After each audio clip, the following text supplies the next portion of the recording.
جب اللہ نے انسان کو خلق کرنے کا ارادہ کیا تو کوئی بھی فرشتہ زمین سے مٹی نہ لا سکا، تو اتنے میں حضرت عزرائیل علیہ السلام فرمانے لگے، اے اللہ یہ کام مجھ سے ہی ہونا ہے۔ تو بس اللہ کے حکم سے حضرت عزرائیل زمین کو آئے اور 3 اقسام کی مٹی کو جمع کیا، سرخ، سفید اور سیاہ۔ پھر اس مٹی کو مکہ اور طائف کے درمیان رکھا گیا اور مسلسل باران رحمت برستی رہی۔ پھر اللہ نے اس مٹی کو عرش پہ بلایا اور حضرت آدم علیہ السلام کا پتلا تیار کر دیا، اور 40 سال تک وہ جنت میں رکھا گیا۔ ہر فرشتہ اس مجسمے کو دیکھتا کہ یہ مٹی کا بنا ہوا پتلا کیسے چلے گا، کیسے بات کرے گا، کیسے زندہ ہوگا۔ 40 سال تک اللہ نے اس نشانی کو قائم رکھا، اور پھر ایک دن جنت کے تمام فرشتوں کو حکم دیا کہ آج میں اپنی اس میں روح ڈالوں گا، اور جب ایسا ہو تو تمام فرشتے اس آدم کو سجدہ کر دینا۔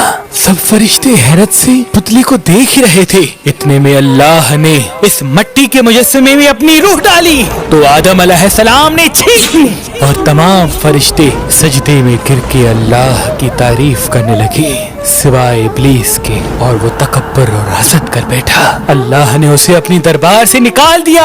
پھر اللہ نے حضرت آدم سے بی بی حوا کو پیدا کیا، اور ان کی جنت میں کی گئی غلطی کے سبب ان کو زمین پہ بھیج دیا، اور یہ حکم نافذ کیا کہ اب جنت میں وہی آئے گا جو یہ ثابت کرے کہ وہ ہمارا فرما بردار ہے۔ اور یوں انسانوں کے لیے دنیا میں امتحانات کو رکھا گیا تاکہ ہر انسان امتحان دے کر اللہ کو راضی کر کے جنت تک پہنچ سکے۔ تاریخ نے لکھا جب آدم و بی بی حوا زمین کو آئے تو 200 سال تک ایک دوسرے سے جدا رہے اور اللہ سے معافی مانگتے رہے۔ بالآخر اللہ نے ان کی توبہ قبول کی۔ حضرت جبریل علیہ السلام انہیں مکہ میں جبل عرفات پر چھوڑ آئے اور وہ ساتھ رہنے لگے، اور پھر اللہ نے حضرت آدم کو حکم دیا کہ وہ خانہ کعبہ تعمیر کریں، اور حضرت جبریل اور حضرت آدم نے مل کے ایک گھر کا نشان قائم کیا جس کو بعد میں تعمیر حضرت ابراہیم علیہ السلام نے کیا، اور جسے آج بھی اللہ کا گھر خانہ کعبہ کہتے ہیں۔ حضرت آدم علیہ السلام جب اپنی خطا کو لے کے پشیمان ہوتے تھے یا اللہ کی عبادت کرنا چاہتے تھے تو اس جگہ آ کے اللہ کا ذکر کر کے اللہ کو راضی کیا کرتے تھے۔ حضرت آدم علیہ السلام نے 960 برس کی زندگی پائی، جبکہ آدم علیہ السلام کی زندگی 1000 سال کی تھی، کیونکہ جب آدم علیہ السلام جنت میں تھے تو اللہ نے حضرت آدم علیہ السلام کو ان کی تمام اولاد جن کو نبوت ملنی تھی ان کی شخصیت اور ان کی عمر آدم علیہ السلام کے نزدیک واضح کر دی۔ آپ نے جب حضرت داؤد علیہ السلام کی عمر کو 60 سال تک دیکھا تو اللہ سے کہنے لگے، اے اللہ میری عمر کے 40 سال میرے پوتے داؤد کو دے دے، تو یوں آپ کی دعا قبول ہو گئی۔